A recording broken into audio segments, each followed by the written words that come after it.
The untouchable True School Sports Empire proudly presents something the boxing game's been missing. Hey, what's going on? It's your boy BT, and I came here to talk some boxing with the thousands of True School Sports subscribers. Now, we're going to talk about El Boricua, Felix Verdejo, El Diamante. You know, Verdejo, I like Verdejo. In terms of his skills, he's one of the most skilled lightweights in the world. He hasn't been able to get it done in the fights that mattered, unfortunately for him. And he hasn't been the guy that people were touting him to be when he was coming up as a prospect back in 2015 when he was knocking out like Ivan Nahara and them guys like that. He lost his last fight to Nakatani, which before he got knocked out was looking like the best performance of his career. And he looked like he really put it together. So it was a tough pill to swallow. It was a tough loss, and like the one recurring theme in Verdejo's career is that he lacks the punch resistance at that top level, or at any level really. If you can catch Verdejo flush on the chin and take him to some deep, dark, and uncomfortable places, you can beat him. He's that kind of fighter, even though he's as skilled as he is. Now, one thing that's came up about Verdejo is that they're looking at making another big fight for him, another interesting fight for him. And it's coming up. It's going to be against a guy that was a former world champion, and that guy is Richard Commey, who's coming off of a big win against Jackson Mariñez, in which he damn near knocked his ass out the ring.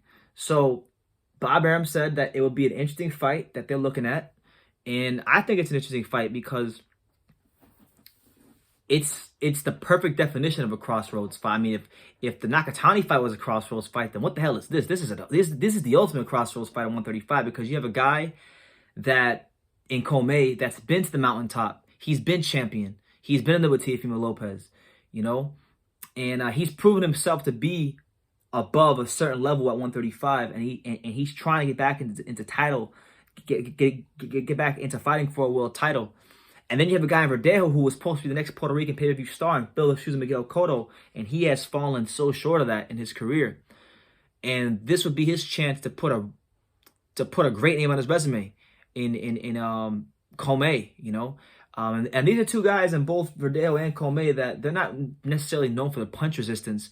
So funny enough, I think this is a more winnable, even though Commey has been a world champion and Nakatani has been a world champion, stylistically and because of the attributes that they bring to the table, this is a more winnable fight for Verdejo. I'm not saying he's going to win, but I'm saying it's a more winnable fight because of the fact that we've seen what happens to Commey when he gets touched. We saw it in the latter stages of when he fought Robert Easter. We saw it when he fought Teofimo Lopez. He's a vulnerable fighter, which is why he's an exciting fighter. The most exciting fighters are often vulnerable fighters. So I love the matchup. I love the matchup because, my last video I did before the Nakatani Verdejo fight, I said that was a sink or swim fight, and if that was sink or swim, this fight right here is like it's either be buried or survive.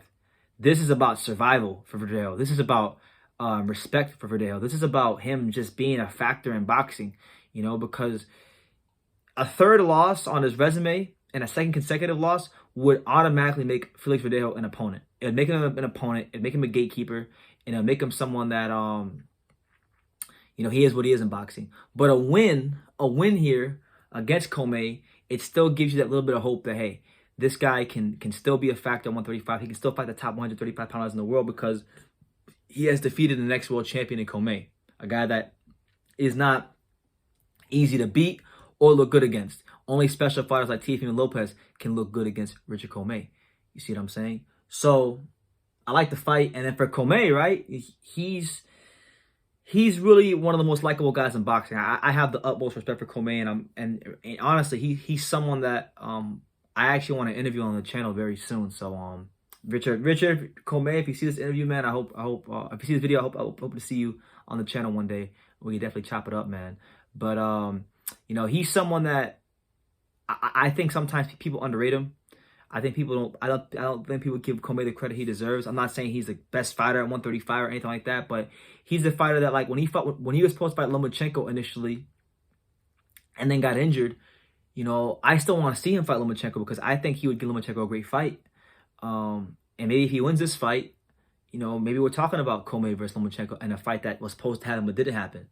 But yeah, Commey, fantastic puncher, you know, comes to fight, comes to win.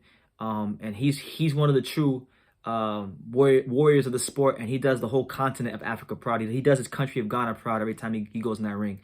So I love this fight because I could foresee a scenario with Verdejo and Commey where they're exchanging, where you see, you know, the exchange of hooks, the exchange of straight right hands, and to me, the way I see this fight happening, because these two are both big punchers, because these two are both, you know, not the best when it comes to punch resistance, I think this fight's only going to end one way, and it's going to end in devastating knockout. And I think the fans win in that scenario. I think that's a good win for the networks, you know, to put on a good fight. And it gives us more clarity in the lightweight division as to who is who and what's what. So, you know, let me know what you guys think in the comments down below. What do you think about a potential fight between Verdejo and Commey? And if it did happen, who would you pick to win? You know, honestly, I'd probably lean towards Commey, because I reached that point with Verdejo where I think, like, look, I like him, and I hope he can turn it around. But he had the best performance of his career in his last fight against Nakatani, and he still lost. So I'm gonna go with Commey. So you guys let me know what you think in the comments down below. Make sure you take the time to subscribe. And like I say in every single one of these videos, you can love me or you can hate me, but I'm just here from Daniel. So until next time, take care, guys.